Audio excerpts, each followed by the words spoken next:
is Linda Hunt, and you are listening to the Marketplace Connection right here on Worship Radio Detroit.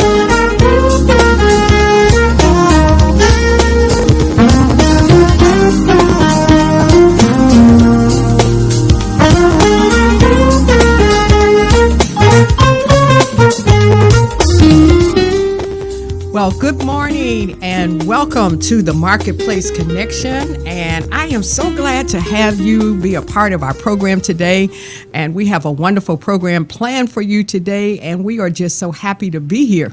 And we thank God for you, our listening audience. And we hopefully that something is said today that will make a difference in your life, that it'll change your life. And we just have a lot of good information that we want to share with you. And so we just thank you because the Marketplace Connection is that kind of broadcast that we bring you information, we bring you people, ideas, just things that can help and enhance and upbuild your life. And we bring them from every sector of the marketplace, business, government, education, family, religious, any sector of the marketplace. We try to bring you information and people that will be a blessing that will change your life. So, and we want to thank you. We've had such a huge response from the listeners and followers of not only the Marketplace Connection, but just our radio network, the Worship Radio Detroit, period. We are just so thankful and grateful for the followers that we've had, people that are liking our Facebook page. So we want you to continue to follow us, and just from, we want to say thank you from the bottom of our heart from our CEO, Blaine Irving, and myself as the sales director of the Worship Radio Detroit. We want to thank you for following us and supporting us. So continue to listen to us. You can pick us up on our Facebook page. We now have our own app that you can download as well, which we're so very proud of that our CEO created a few weeks ago. So you can download our app on your iPads, iPhones, and you can listen to us that way 24 hours. We have worship music and just music that can just be a blessing to you. And you can just pick us up on any of the other apps, SoundCloud, TuneIn, or iTunes. So continue to support us and follow us. You'll, in the coming months, begin to see a lot of changes that we're adding and new things that we're adding. And so we're just so grateful and thankful to be a part of being able to be a part of your lives. So just thank you. Thank you so very much. And so we just thank God for our guest today that we have, Jennifer Racones. Is that correct? Yes. I got it right. All right. Jennifer Racones from the Goodwill Industries. We thank God for you today, Jennifer. Thank you for being here on this cold day in Detroit. Bitter. Very bitter outside. Yes. And so thank you for getting up and coming and being a part of our viewing and listening audience today. Thank God for you and for the Goodwill Industry, which are doing good things in the city of Detroit.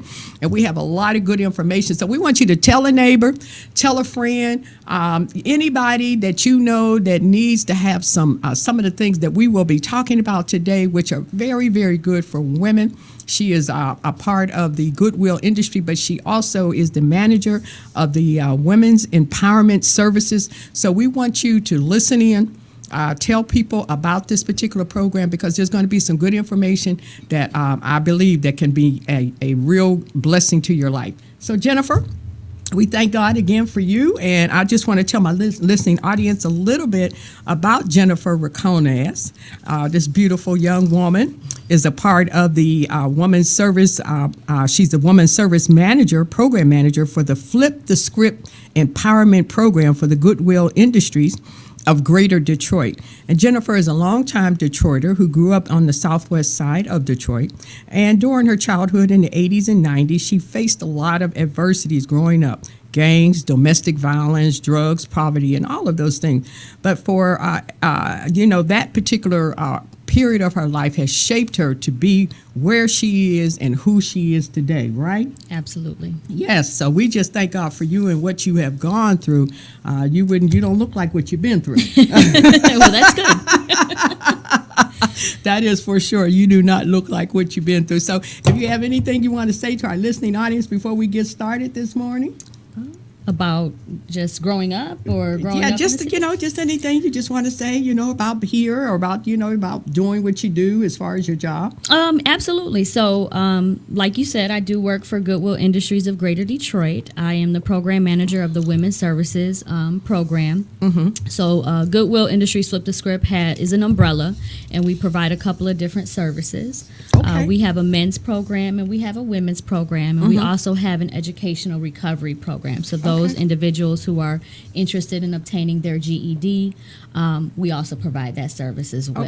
Okay. All right. Okay. So you, as I said, are a long-time Detroiter, grew up in the southwest side of Detroit.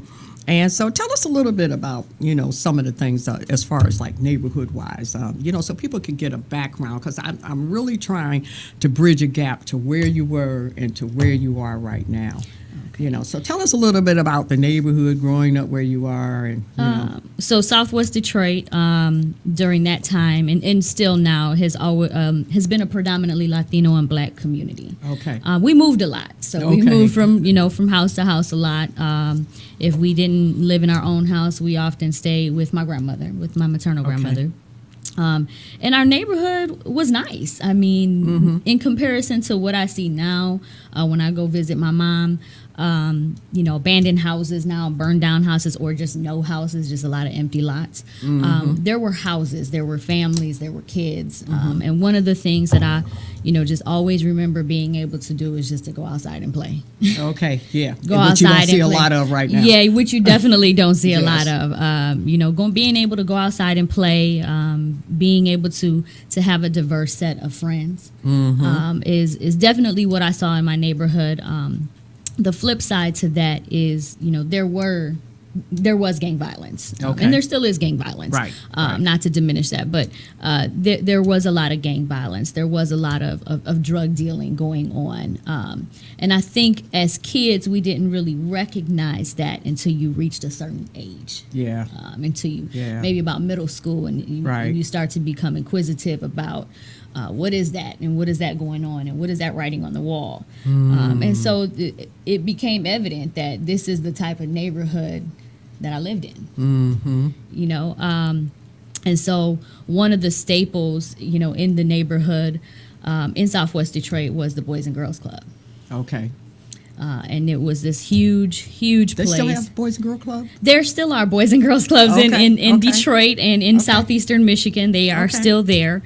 The one that I grew up in at 39 San Livernois is a church now. Okay. And so, but that was the place to be in the neighborhood growing up. That was the safe haven. The saving grace, huh? Yes, that was a saving grace. It was the safe haven for a lot of kids. I would have to say a lot of my friends, childhood friends.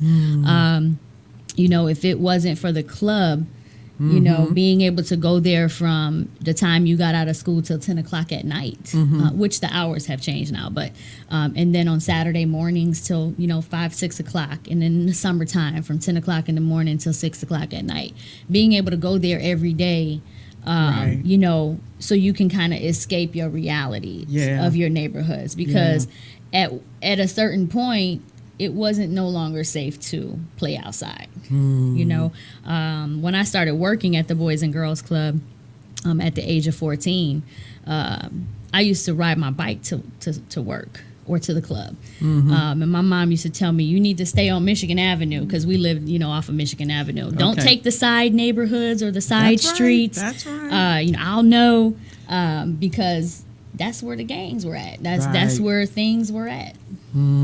Yeah, well, that's and Mom always knows best. She does. Not that we always did what we were told, but that is very true. And growing up in neighborhoods like that, and being a product of that kind of environment, it does have a impact on your life.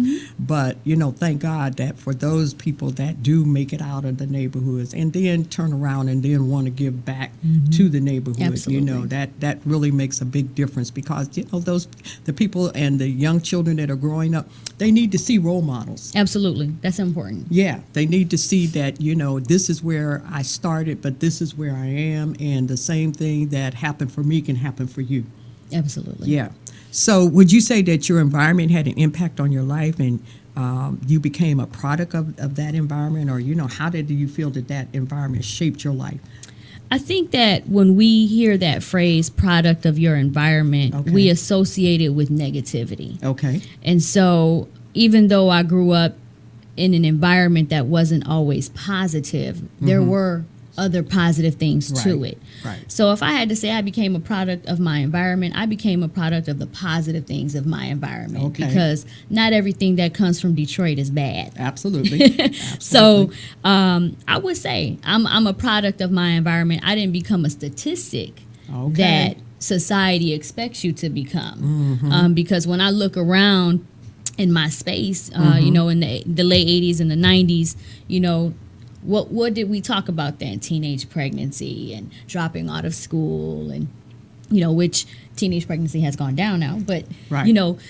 and dropping out of school has gone up. But I didn't become that statistic Thank that God. people expected Right. of Black and brown youth coming out of the city of Detroit. So I became a product of the positive things that were in my neighborhood and in my environment. And it has definitely impacted on what I have done so far in my life and what I want to continue to do. Right. And it was your own determination and tenacity that, more or less shaped you to be, what other people probably thought that you might turn out to be. And your tenacity and your, just wanting to be more and have more and do better in life. And that's what shaped you to bring you to where you are right now. You were committed to say, hey, I want to have more than what my environment has shaped me, or is, has the ability to shape me you. to be, where I am. And so, to rise up, and we'll talk a little bit about, going to college and things like that. And you rose up out of that environment. And so, that's a positive. That is the positive part of it. Absolutely. That's the Absolutely. positive part of it. So you have siblings, and how many siblings do you have in your family? And you were the oldest of all the children, is that correct? Yes. So Okay. with my mom, I am the oldest, and I have two Okay. younger brothers who Okay. are just shortly after me. And then when my mom married, Okay. I gained 3 stepsisters. Okay. And my stepdad passed away in 2007. Okay. And my mom has remarried since then. And so Okay. I have 3 more stepsisters. Okay. So I once used to be the only girl growing up. And so that was always the plus. But as I became a teenager and into adulthood, I have, gained stepsisters. Okay, all right. So, was your family life like growing up? Did it set the tone for some of your good, or some of or some of your bad decisions, and repeating some of the things that you were exposed to? Did that kind of set the tone for you? I would say that it did. Some of the things that I was exposed to definitely either was going to shape. This is the path I was going to take, or I was going to take the opposite path. Okay. For me, when I look at me and my siblings, me and my brothers, Okay. we grew up in the same exact household, with the same exact parents, my mother and their father, exposed to the same exact things, domestic violence, drug abuse, drug dealing, and for some reason we took separate paths. Okay.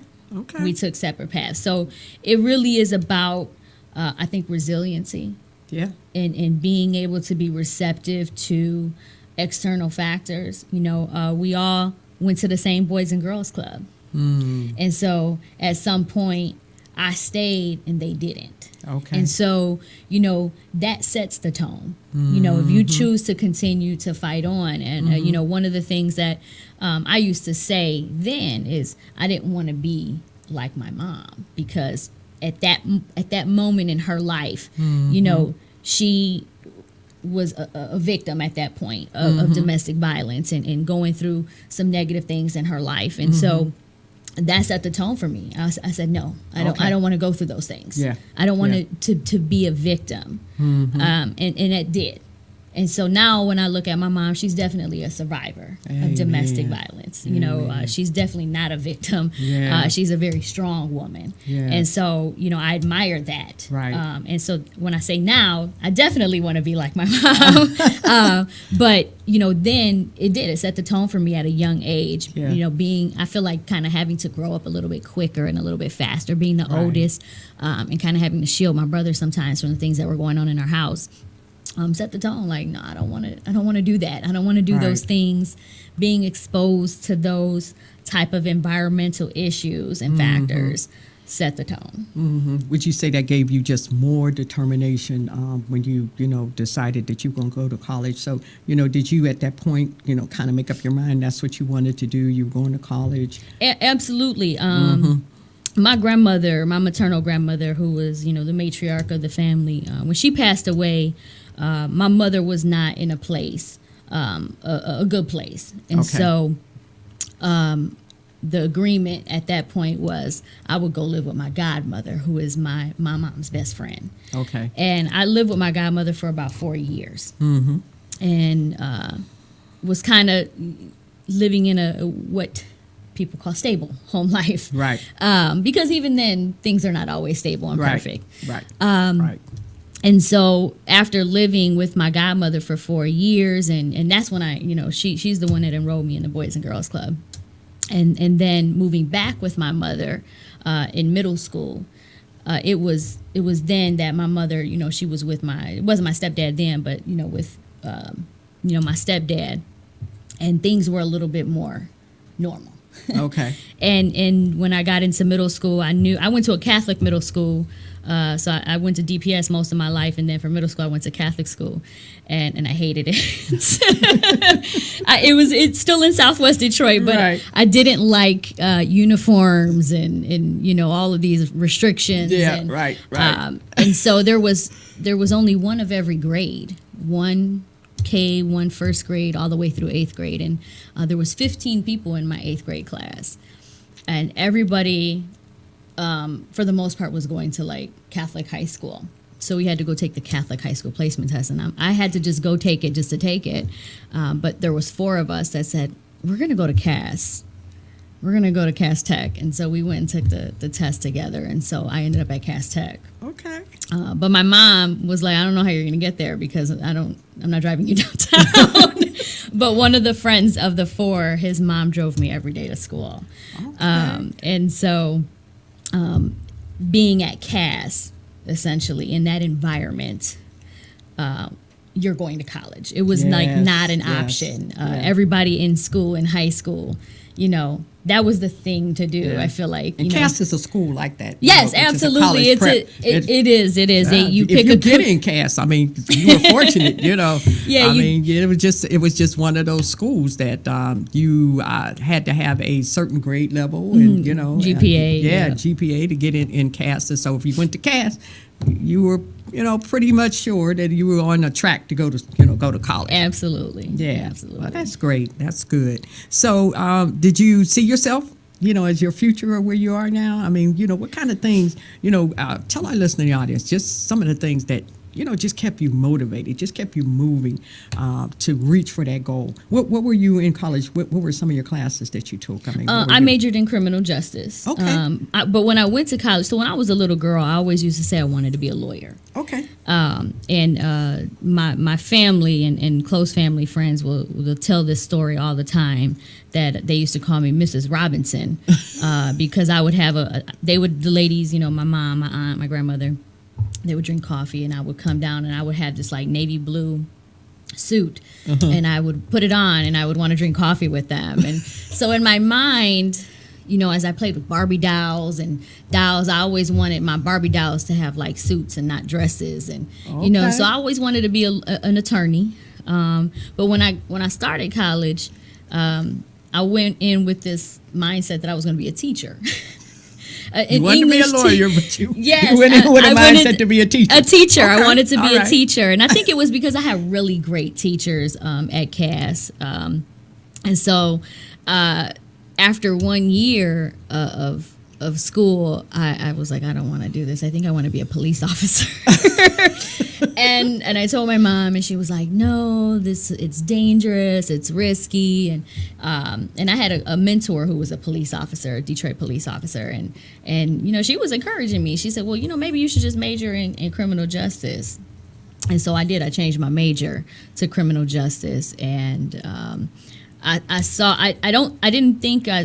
in college, I don't think I saw myself where I am right now.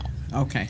But I saw myself, okay, maybe I'll be like a probation officer, or, you know, someone who can essentially enforce law or enforce, you know, policies.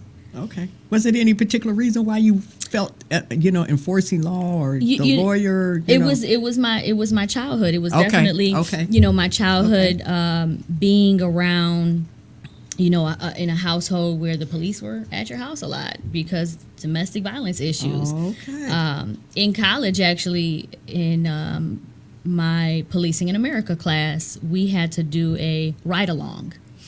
And that's usually part of most criminal justice majors, you know, courses, is to ride along with a police officer. And so living in Southwest Detroit, I went to the 4th Precinct at that time. Mm-hmm. And so I got there for roll call. And I got in a car with these 2 officers, and we started patrolling my old neighborhood where my grandmother, the last house my grandmother lived at. And that house is not standing anymore. And as we rode down the block, there's a tree there. The tree is still standing. And I said, I used to live in a house here. And the officer, who was an older gentleman, and he said, "Really?" And I said, "Yes." He said, "I used to come to a house here on this block a lot." And this police officer had been to my house, and he remembered me because there was an incident one time where the police came because of my brother's father, who at that time was struggling with addiction, came looking for my mom. And when the police finally arrived, I hugged on to the police officer's leg and asked him, could he just take me with him? And he remembered that. I mean, it was him? It was him. It was the same police officer. Wow. And so it was just an interesting, you know, dynamic. Yeah. And so I think for me, when I went into that major, I went in based off of, you know, wanting to help individuals, and feeling a certain way about the criminal justice system and how it operates, and my mindset is completely different now. Right. And so I'm still pursuing law school. Okay. Fall 18 is my entrance date. All right. That's the goal I set for myself. But yes, that is it was the childhood that changed the major. Okay. And wanting me to pursue the criminal justice and go into that field. All right. Well, I just want to, at this point, if you have any questions for Jennifer, certainly you are welcome to call in. Our listening and viewing audience, you can reach us at 313-216-0674. And as well, I want to, my sponsor for this particular segment of the broadcast is Remarkable You Nails, and that is at 34887 Ford Road in Westland. And number is 734-351-7150, 734-351-7150. And they have a March into Spring special going on for the month of March, getting your nails done and getting nails with, stones and all kind of things for $25, eyebrow tweezing. So give them a call. Remarkable You Nails in Westland, Michigan, and that number is 734-351-7150. Thank you so much. Okay, Jennifer. So now you are currently the Women's Service Program Manager for Flip the Script Empowerment Services. Yes. Tell us a little bit about that program and how long you've been a part of that program. I have been with the Flip the Script Women's Empowerment Program for about 15 months, a little over a year. Okay. As the program manager. And the Flip the Script program is just a wonderful opportunity for individuals who having contact with the police or having contact with the law on probation to turn their life around. And that's the whole, idea behind Flip the Script, flipping your own script, flipping your life around to the better, to make better decisions. Okay. Our program on the women's and the men's side, what we do is we really take a holistic approach at addressing the underlying issues of unemployment or underemployment. Okay. When I go out and I talk about our program, and even when I talk to potential women who are coming in, what I tell them is that when we look at unemployment, or we look at someone's inability maybe to become employed, what we don't look at are the environmental factors that are affecting individuals. Okay. Oftentimes people think, when they think of a workforce development program, is they're going to learn how to do a resume, they're going to learn what to wear to a job interview, and they're going to be reminded that they need to be there 15 minutes early. And all of those things you can learn on Google. You can learn on the internet. Okay. But for the Flip the Script program, what we are doing is we are looking at the whole person. So we are taking the first 4 weeks of our program, which we call our rites of passage, and really digging deep into individuals' lives. So we may look at anger management and conflict resolution. We may look at communication skills in your healthy relationships or unhealthy relationships, and how that affects you. In your decision making. In your decision making, right? So if I'm in a domestic violence relationship, and I look at my mother's, own situation from a long time ago, my mother has always worked. She's had a very strong work ethic, and she's always had really great jobs, sometimes 2-3 jobs at the same time. But when my mother was involved in a domestic violence relationship, that affected her employability. Because if you're involved in a DV relationship and your partner is blacking your eye, or they're busting your lip, who wants to go to work like that? That's right. Or who wants to go look for a job like that? And so for the women coming into our program, a lot of them are involved in those type of relationships. And maybe they're not so much that they're not ready to leave, but they can't leave yet because they're dependent on this partner. Right. And so, we're trying to address those things. How can we get out of those relationships? How can we create safety plans to get out of that relationship?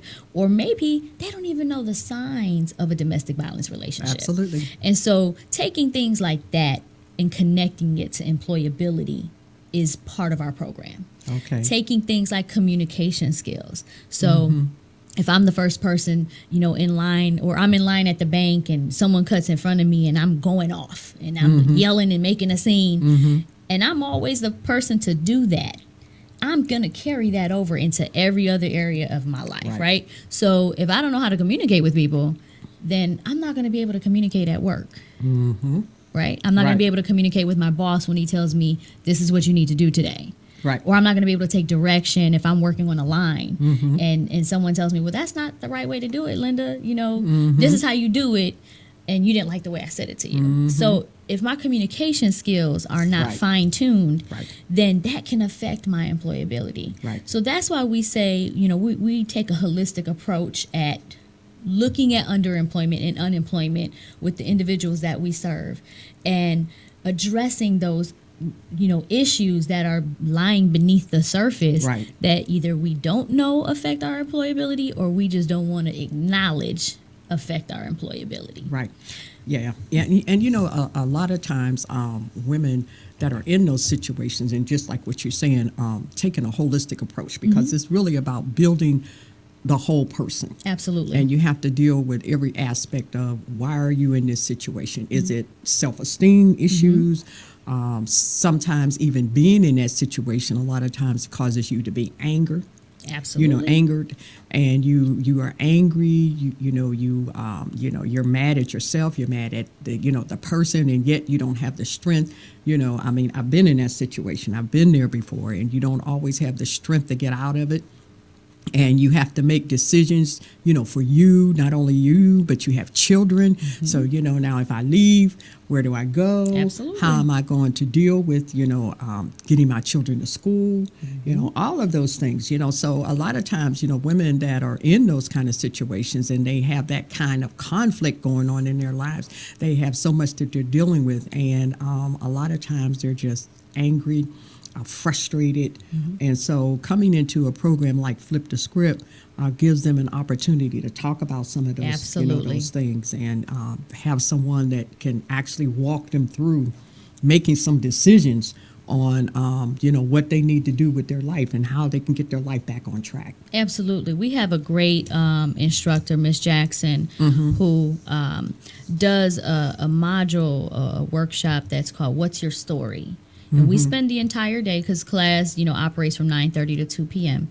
and there's a lunch, but we spend the entire day giving all the women in the group. We sit in a circle, and our staff, which we have an all-women staff, we all sit in a circle with the women, and we share our story. What brought you here? Why are you here? Sometimes, women might not share because they just not ready yet. Right. And then we get a lot of women who do share. Oftentimes we have women that come in because they're court-ordered to our program, because we are a diversion program for Michigan Department of Corrections. So individuals who are on probation, if they're first-time offenders, or sometimes second-time offenders if they have the judge who's a little bit lenient, they will be court-ordered to our program for employment. And so, you get some of the women who are a little bit angry because they have to come somewhere now and do something, every day. But we have this segment called What's Your Story? And there's never a dull moment during each class when Ms. Jackson does this segment, because just when you think you've heard the absolute worst of a story, there's always another person who shares a story, and you're just sitting there flabbergasted, like, is that even possible? So it's definitely, these women come from all walks of life. We have had women come in with felonies and bachelor's degrees at the same time. We've had it doesn't. There's no discrimination. That's right, absolutely. And so these women are coming in with these, carrying these bags. I don't want to say baggage, but bags of anger, depression, hurt, wanting to be loved. Wanting someone to just support them and listen to them. And so coming through to our program gives them an opportunity. We always say, I do a presentation in the beginning of the first week, and I always tell the women, let us be your support system. Yes. Let us be your support system. And that is so important. When you are going through, a lot of times, if you don't have a support system, a family member, a friend, someone that you can talk to, someone that you can, go to, it is so important. So give them your website, telephone number, workshops, if you have anything coming up. Absolutely. So if any women are interested in signing up for the Flip the Script program, the Women's Flip the Script program, they can contact us at 313-557-4834 or 313-557-4822. And any one of those numbers will reach me or our community reintegration coordinator assistant, and they can enroll and sign up for the program. We just started a new class on Monday. We start classes every 8 to 9 weeks. So we call them class or cohort of women that come in. And so if they are interested in coming in, they can give us a call. If they can't make it for this, they can come in for the next class. And again, that number is 313-557-4834 or 313-557-4822. Now, where are you all located at? We are located, we just got a brand new building. It is a beautiful facility, and our program director, Mr. Keith Bennett, worked so hard on getting us this new building. And we are located in the North End. So we're part of the North End Career Center, and that address is 2777 East Grand Boulevard, Detroit, Michigan, 48211. And we are right on East Grand Boulevard and 75 across the street from Triumph Church, East Campus. All right. Okay. Well, take advantage of it. If there's anyone, again, please, let someone know. If there's a family member, a friend, anybody that can take advantage of this program, because this is a premier program here in the city of Detroit. And so we want you to take advantage of this. There is help out there for you. You just have to reach out for it. So we just want you to take advantage of it. So this program is mirrored after the highly successful and well-respected Flip the Script male empowerment program. Is that correct? Now, is there any differences in what they do with the men? So men, if you're listening, we want you to know that there is a program for you as well that will help you. So we are exactly mirrored after the men's program. The only difference is that we have gender-specific classes. So Okay. the men have their own classroom and the women have their own classroom. Okay. We have curriculums in both classrooms that essentially teach the same things, and for grant purposes, we have to focus on certain aspects of teaching the trainees, as we call our program participants, certain things, so financial literacy and anger management and conflict resolution, things like that. But essentially, we are the same program. Okay. All of our men come in with their own sets of bags of issues, just as much as the women come in with their own sets of issues and barriers to overcome. Okay. So it is the same exact program, just gender specific. Okay. Now, would they be able to reach, that same number? They can call 557-4818 if they wanted to reach the men's program, or 557-4830. Okay. Now, does that program also for people that are coming back out of the prison systems, the penal systems, are they able to get, come in through a program like this? I don't know if they're assigned or whether they could just come into a program like this, voluntarily, that will help them to get, because I know there are some men that I know personally that have records, have felony records and things of that nature. And a lot of times it's hard for them to get jobs. So if they can come in through a program that can possibly give them placement into some job situations that might help them to, be able to be employable. Is that? So our programs are there is an age requirement on the men's side. So it starts at 16 and it goes up to 39. On the women's side, we start at 16 and we go up. Okay. So if there's no age range for the women on the women's cutoff? side, no, we okay, don't. So starts at 16. Starts at 16. You have to be at least 16 years old. Okay.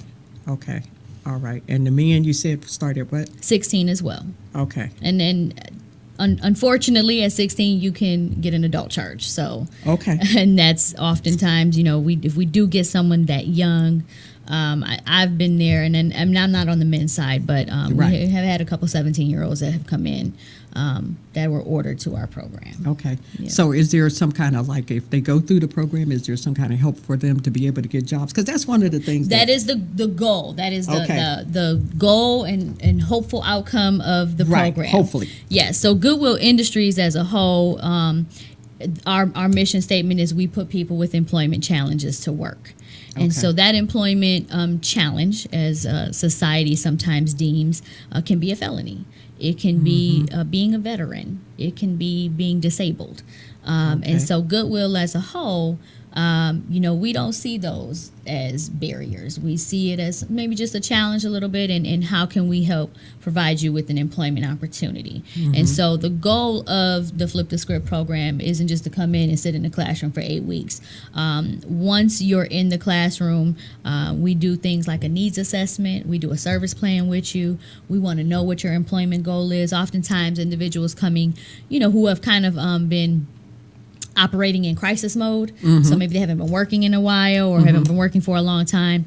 They will take any job, but we try to hone in on what is it that you really want to do. Because I'm sure you don't want to work in fast food all your life, Right. Or I'm sure you don't, maybe don't want to work in a factory all your life. So what is it that you want to do? And so that is the goal. They get assigned a case manager who will work with them one-on-one. On the men's side, they're built a little bit differently because they're a bigger program than ours. And so they get a community reintegration coordinator who works with them on employment, and then they get a case manager who works on removing any barriers to employment. On the women's side, we have our community reintegration coordinators who do both jobs. Okay. And so that community reintegration coordinator's responsibility, she's to go out into the community and find employment opportunities for our women. And same thing on the men's side, going out into the community, finding employment opportunities, not just, for anybody, but specifically for individuals who may have felonies. Okay. Do you, because I want to offer, if there are any employers out there Yes. that would be interested in possibly working with the Goodwill Society, please, again, Jennifer, give them your number, and they can call, and they can also, if they wanted to be able to maybe sign up with the program, can they do that as well? An employer? Yes, as Absolutely. So we Okay. are always looking for wonderful opportunities for our program participants, our trainees. And we like to say that when they come through our program, we are shaping and molding them to be ready to work, employees. And so if you are an employer who is looking for staff, employees, Right. you can definitely give us a call. We would love to partner with individuals who have employment opportunities and aren't going to just look at somebody's background, isn't going to just look at, well, you have a felony, so we can't give you a job. And so if they are interested in contacting, they can contact myself, 313-557-4834, or you can just contact our main number, which is 313-557-4818. And that will lead you to our main line. And just let them know you want to speak to a community reintegration coordinator, that you are a potential employer, and you're looking for great employees to hire who have been through our wonderful program, who are ready to work and start their life over again. Yeah. And there, because there are some employers that have actually started businesses because of that, because they have gone through, some of the penal systems, and, they come out and they can't get jobs or whatever. And so, you understand where people are. And so we definitely, want to, because we want to see the city of Detroit come back, in every aspect. I mean, we thank God for what's going on in the city as far as the businesses and the entrepreneurship, but we also want to see our young men, become employable. And so, again, if there's any employers out there, we certainly would, love to have you call Goodwill and become one of those employers that would, employ some of these young men and be a mentor to them, and that a lot of times is what it takes. A lot of these young men grow up without fathers or grow up without role models or mentors, and so this is a great opportunity if you would take an opportunity to be a part of the Goodwill program, being an employer that would employ some of these people. So give them your website, your telephone number once again. Absolutely. So our website is www.goodwilldetroit.org. And at that website, you can explore all of Goodwill's different programs, including our Flip the Script program. My phone number is 313-557-4834. And then the Goodwill main phone number is 313-557-4818. Okay. And one of the things that in just kind of, reading and researching and, looking over some of the materials that I have about the Goodwill, there's so many things that I didn't know about the Goodwill Society. You know about Goodwill as far as the stores. The stores and the clothing. But, a lot of the programs and the different things that they offer, I didn't really know until I really started, kind of digging into it. And you find out that you guys are really doing a lot of things, that you are really a staple here in the city. And Yes. And so I just thank God for, the Goodwill Industries. And, what are some of the other things besides what you do as far as this program? Are there other things that... Yeah, absolutely. So, yes, we do have our wonderful stores that you can definitely shop at. I can't tell you how many times people call me and say, do you take clothes? and we don't have a bin at our building, but I said, I'll take them if you want, and I'll go drop them off for you. But some of the other services that Goodwill offers is, again, our mission statement is we put people with employment challenges to work. So if you are a veteran, we do offer veteran services. Okay. So if you're looking for employment and you are a veteran, you can you can go to the website, www.goodwilldetroit.org, and you'll find veteran services there. If you are just someone who is maybe fallen on hard times and just kind of need some direction with employment assistance, we have just a work readiness program. Okay. And they do like an orientation, I believe, every Wednesday. And that information is on the website as well, the job readiness, work readiness program. And then the other thing that we offer is a clubhouse. And that clubhouse is for individuals who have some maybe developmental delays and developmental disabilities, and kind of need some structure and things to do. Goodwill also has an automotive company attached to it. And we provide at that automotive company a transitional work experience opportunity. And sometimes individuals from our program get that opportunity, and it's an opportunity to work anywhere from 16 to 20 weeks and get some skills, gain skills. And they provide package parts for the big three.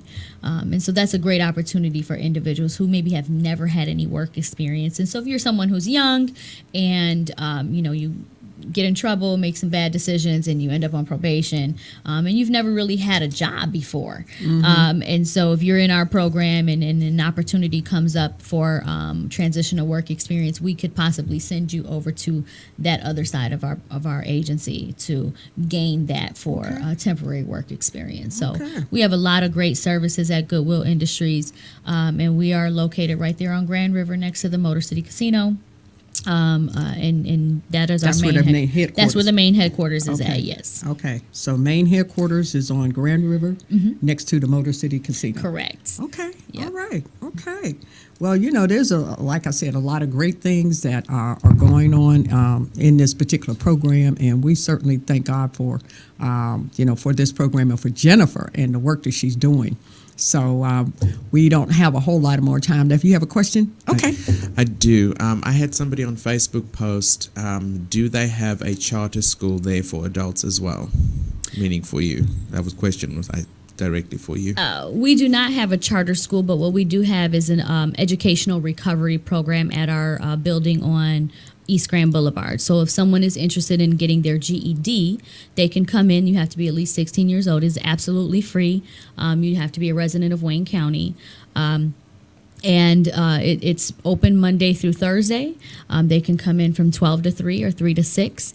And it's a work at your own pace type of environment. So they give you a TABE test to kind of see where your skills are. And then every 4 to 5 weeks, they take you to go and take sections of the GED. We pay for it all. So it's a free GED program, but no charter school. Okay. All right. So you do provide, that's the literacy program, the GED component.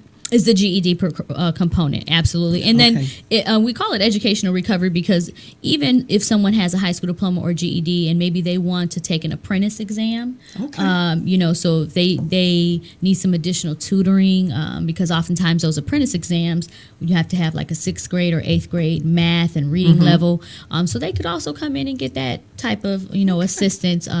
We have great people that run that program. Bishop Chewy is an awesome person who runs that educational recovery program, and Mr. Jackson is one of the tutors there, instructors, and they oversee that GED program. All right. Well, before we go, one more time, give them your address, telephone number, where they can reach you, Jennifer. Absolutely. So we are located at the North End Career Center, the Flip the Script program, 2777 East Grand Boulevard, Detroit, Michigan, 48211. And you can contact me at 313-557-4834.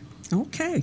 So, Jennifer, one time before we go, I just wanted you to be an encouragement. I mean, you can look into the camera and just, whatever words of encouragement you have for women that are facing seemingly impossible odds and that are really trying to get a fresh start.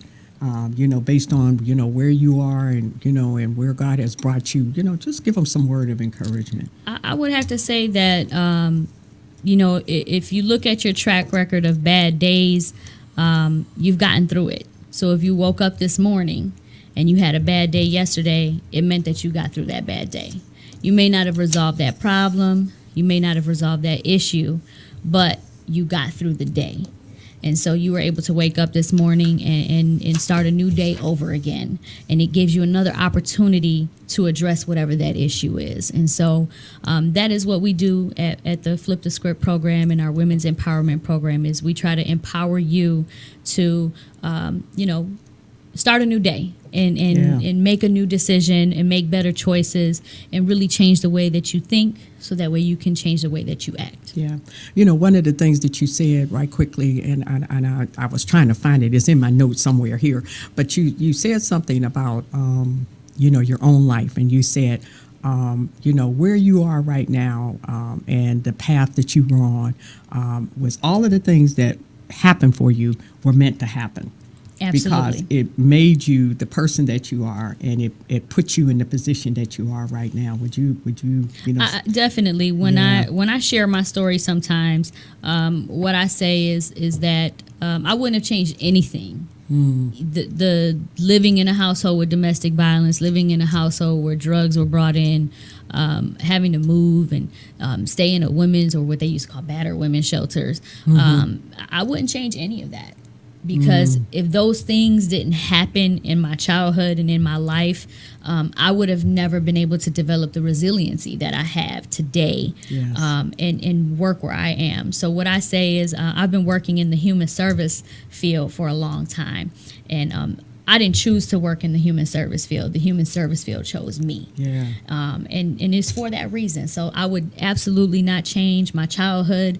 I wouldn't, change it to grow up in a house with a white picket fence, because I don't think I would have learned the things that I have learned over the years. Oh, amen. Well, one of the quotes that it says by Oprah Winfrey, it says, "It doesn't matter who you are or where you came from. The ability to triumph begins with you." Absolutely. The ability to triumph begins with you. So wherever you are right now, whatever situation that you're in right now, just know that you have the ability to triumph over every situation. So we just want to encourage you today, everything that has been said today, and this wonderful, beautiful young woman that, that has just come up, and from the roots that she has come up and where she is right now, and something beautiful has came out of her life through all of the adversities and all of the things that she had to face. And so we just want you to know that this is as well can be the same thing, that what has happened for Jennifer can happen for you. And so we just thank God for you, and we thank God for this opportunity to bring this information to you. Thank you so much, Jennifer. Thank you for having me. Yes, I'm for so sharing glad I could be your here. time and your life with us today. And I just want you to know from the Word of God, one of the scriptures that I love so much in Jeremiah talks about the potter and how we are all on that potter's wheel. And when Jeremiah went down to the potter's house, and the potter was making this pot of clay, and because it didn't turn out the way he wanted it at first, he started all over again, but he didn't throw the clay away, just like God doesn't throw us away. He didn't throw the clay away. He took that same lump of clay and made something beautiful out of it. And so something beautiful can still come out of your life, and you be encouraged, because that same clay that the potter took is the same clay that God is working on all of us. All of us have something that God is still working on. So you be encouraged today. This has been the Marketplace Connection again, and we want you to continue to watch us again at 10 a.m. on Saturday mornings. We are here. We're here for you. Have a great weekend, and we thank God for you and thank God for your life. Remarkable You Nails and Hair Salon, a full-service salon that offers a variety of services to make a remarkable you. Nails chipped and split? Then allow one of our licensed nail tech to add, fill, and shape to make those nails look new. Hair ends split and out of control? Then allow our experienced hairstylist to cut, treat, and style your new look. Need an appointment today? Then call Remarkable You Nails and Hair Salon at 734-351-7150. We are located at 34887 Ford Road, Westland, Michigan 48185. That's Remarkable You Nails and Hair Salon.